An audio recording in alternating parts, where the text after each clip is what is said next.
You didn't fail at money. Money failed you first. I'm Lumo. And I spend, well, let's just say way too much time thinking about the quiet kind of money. You know, the kind that decides your future without ever asking for your permission. And I do it so you don't have to. So let's be real here for a second. You've done everything you were told to do, right? You worked hard, you saved when you could, you definitely avoided the big, obvious mistakes. And yet, something still feels off, doesn't it?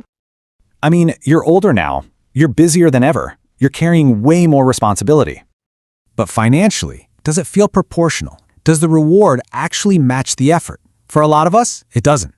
And you can feel it deep down, that feeling that something important was just never explained. Well, there is. There's a money rule that quietly, almost silently, determines who escapes financial gravity and who gets stuck repeating the same decade over and over again.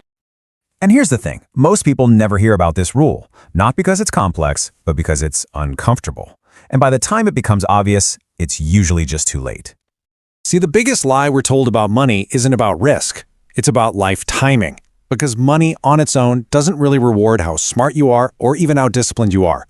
It rewards position. Okay, picture this. Two people. They have the same income, same habits, same discipline. Fast forward 10 years.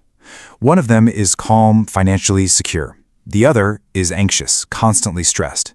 They took the exact same actions but got totally different outcomes. Why? Because one of them, without even knowing it, followed the rule. It's because money operates on this curve, a curve that's impossible to see when you're actually on it. At first, progress feels invisible, like you're going nowhere. And then, suddenly, everything accelerates. But, and this is the key, if you get on that curve late, no amount of effort can recreate that powerful early slope. Now here's where the math gets really interesting. Kind of mind-blowing, actually. The first decade of your financial life is mathematically more powerful than the next 2 decades combined. Think about that for a second. But our own psychology works against us here. It feels logical to say, oh, I'll start when I earn more. It makes sense, right? But the physics of money, it doesn't care about our logic. A small amount exposed to time early on will simply outrun a massive amount of effort applied way too late. So here's the absolute core of it all. Most people don't lose money because of bad decisions. They lose it because of late, correct decisions. They do the right thing just long after the hidden rule has already taken its price. And look, when you really start to understand this, it doesn't feel good at first. In fact, it kind of forces you to grieve something. And it's not the money you grieve. It's not even a missed opportunity. It's time. You're grieving the time that was slipping away without you ever knowing how valuable it truly was. But this right here, this is the moment where everything can quietly change for you. It's when you stop asking, how do I catch up? And you start asking a totally different question. How do I stop breaking continuity? Because the real enemy was never being behind. The real enemy is what we can call financial fragmentation. It's all those little gaps in your attention, in your consistency, even in your belief. That's what truly shatters the power of compounding. So that money rule, the one nobody really explains until it's almost too late, is this. Money rewards uninterrupted participation.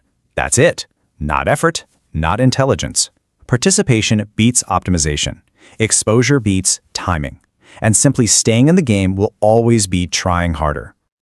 So what do? If you feel like you're behind, don't plan some massive, heroic breakthrough.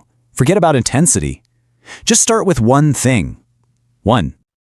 I want you to identify one financial action that will continue whether you feel like it or not. Make it so boring it can survive you on your worst days. Because a boring, automated system will always outlive an emotional one. And that's the beautiful, kind of brilliant part of all this. Once you finally see the rule, you can't unsee it. And trust me, you'll never look at money the same way again.